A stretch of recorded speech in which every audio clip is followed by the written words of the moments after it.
அனைவருக்கும் வணக்கம். இன்றைக்கு ஒரு புது விஷயத்துடன் சந்திப்புகள் மகிழ்கிறேன். நம்ம பெங்களூரு மைசூர்னு ஒரு புத்தகம் போட்டிருக்கேன், இபுக்கு. அதில் ஐடி ஹப்புகளும் பப்புகளும் ஹாப்பி ஹவர்ஸும்னு ஒரு கட்டுரை. பெங்களூரோட ஒரு நல்ல ஒரு நிலையை பற்றி சொல்லியிருக்கேன். அதில் பெங்களூருவில் இரவு 11 மணியிலிருந்து 1 மணி வரை நைட் லைஃப் டெட்லைனை அதிகரிக்கப் போவதாக கர்நாடக அரசு அறிவித்ததும் பொதுமக்களில் ஒரு சிலர் மட்டுமே ஆதரிக்க பல்வேறு துறை மக்களும் எதிர்ப்பு தெரிவித்திருக்கிறார்கள். கடின பணியில் இருப்பவர்களுக்கு இரவு நேரம்தான் ரிலாக்ஸிங் டைம். அந்த நேரத்தில் நைட் லைஃப் டெட்லைனை, இரவு வாழ்க்கைக்கான காலக்கெடுவை 1 மணி வரை நீட்டிப்பது சந்தோஷமான விஷயம் என்று தருண் ஜெயின் என்பவர் கூறியிருக்கிறார்.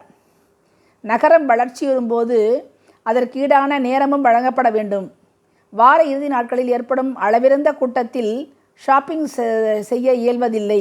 எனவே இரவில் நகரில் உலவும் காலக்கெடுவை நீட்டித்தது சரிதான் என்கிறார் விஜய் சதீஷ் என்ற சாஃப்ட்வேர் ஊழியர். மக்கள் தாங்களாகவே ஒழுங்கு மீறாமல் நடந்து கொண்டால் பிரச்சனை இல்லை. இல்லை என்றால் எந்த நேரமானாலும் பிரச்சனைதான். இரவு காலக்கெடுவை நீட்டிக்கும் முன் அதற்கான பாதுகாப்பு ஏற்பாடுகளையும் முன்னேற்பாடுகளையும் பலமாக செய்ய வேண்டும் என்றும் கூறுகிறார்கள். பாதுகாப்பான சுற்றுச்சூழலை ரெஸ்டாரண்ட்டுகளிலும் ஏற்படுத்த வேண்டும். ரெஸ்டாரண்ட்டுக்கு செல்வதற்கும் ஷாப்பிங் செல்வதற்கும் இந்த டெட்லைன் பரவாயில்லை.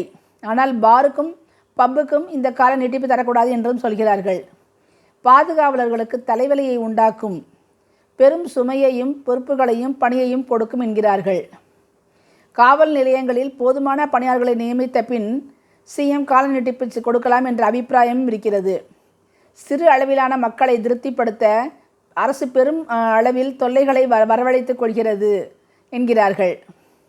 பெரும்பான்மையோருக்கு இதனால், அதாவது மத்தியதர குடும்பத்தினர் இரவில் இதனால் அவர்களுக்கு தொல்லையே ஏற்படும். முதியோர்களுக்கு பென்ஷனர் சிட்டி, அதான் பெங்களூரு, முதியோர்களுக்கு பெரும் அளவில் இதனால் பாதிப்பு ஏற்படும் என்கிறார்கள்.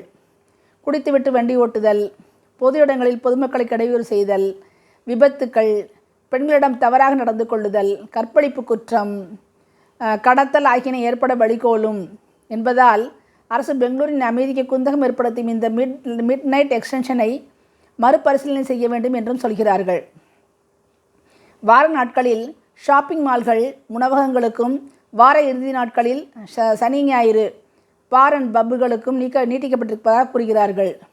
உள்துறை அமைச்சர் இது போலீஸ், சுற்றுலா பயணிகள், பொதுமக்கள் அனைவரிடமும் 3 மாதமாக கருத்து கணிப்பு நிகழ்த்தப்பட்ட பின் முடிவு செய்யப்பட்டதாக கூறுகிறார்.